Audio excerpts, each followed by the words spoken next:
we're in row upon row. This is our art gallery of paintings and art, a lot of landscapes, a lot of paintings of people who might have been prominent back in the day, like this little painting here, hardly any ego involved, in life-size painting there. And it is a painting, the lady there in the picture is of the Pittock family, so which would have been one of Oregon's and Portland's most prominent families at the time.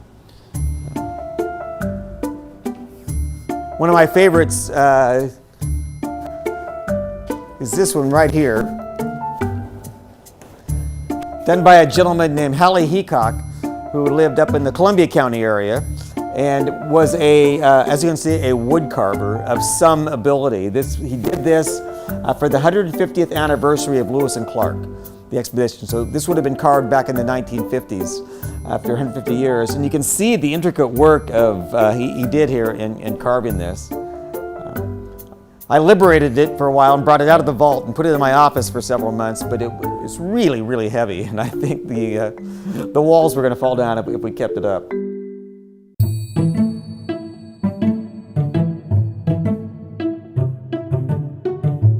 A lot of fun items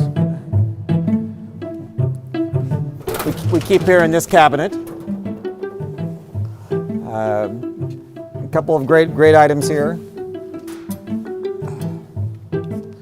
One of our earliest examples, this is a vest. It was worn by a gentleman named Thomas Riggs at his wedding in Illinois in 1846 and brought with him across the Oregon Trail when he came to Oregon in 1853. So as you can see, he was a shortish fellow, but a great example of menswear from back in the 1840s and 1850s. What is that design on the back? It looks like just a little, almost a paisley design, quite fashionable.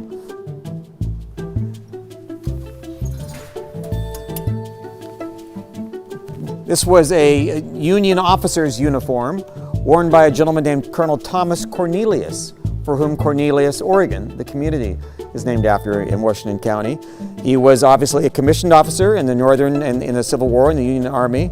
Was based here in Oregon. Of course, there was no fighting going on in Oregon during the Civil War, but the job of the Union Army there was to guard against Native American uprisings. But worn by General Cornelius, Colonel Cornelius, and this would have been from circa 1860, of course, during the Civil War.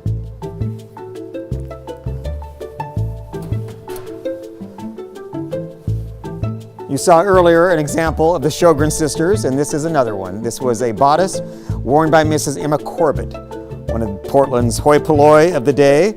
This is circa 1900 and was made by M&A Sjogren.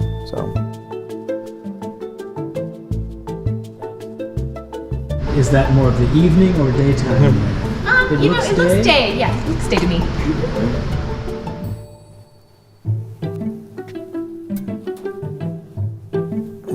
And this lovely frock was worn by another one of Portland's finest. This was worn by Bertha Ledbetter Pittock, the Pittock family. Again, circa 1910-ish. And this was actually made by the House of Worth in Paris, which was the founder of the haute couture the day. So when you got fitted for something from the House of Worth, you went to Paris. You didn't buy it off the rack at Meyer & Frank. Here, you went to Paris to get fitted and designed for you. And so obviously Mrs. Pittock went over there and came back with this dress. Yeah, that's in stunning shape for being more than a century old.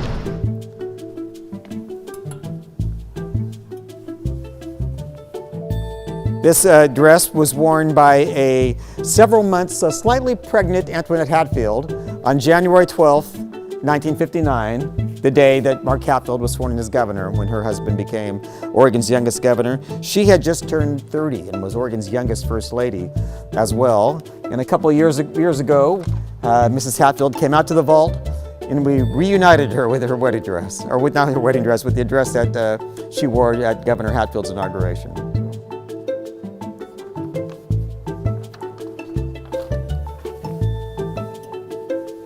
And this is a very historic dress. This was worn by Barbara Roberts in January of 1991 when she was sworn in as Oregon's first ever woman governor.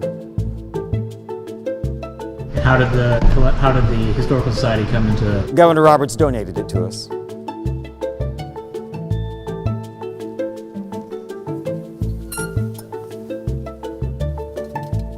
And speaking of Oregon governors, these are a pair of jeans. You can see he was a slightly taller fellow, and these belong to the iconic Oregon governor, Tom McCall, who was quite a tall gentleman, and it came with the matching jacket, of course, with his name embroidered there on the jacket.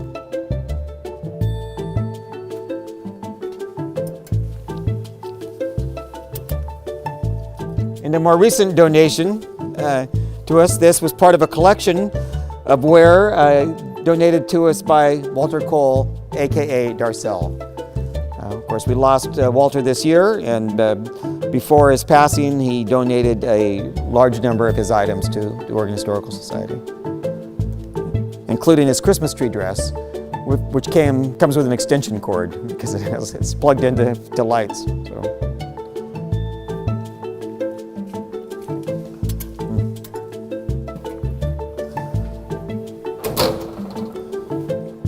So that's Carrie's cabinet. There's a lot more in there. Tune in next week. We'll show you more.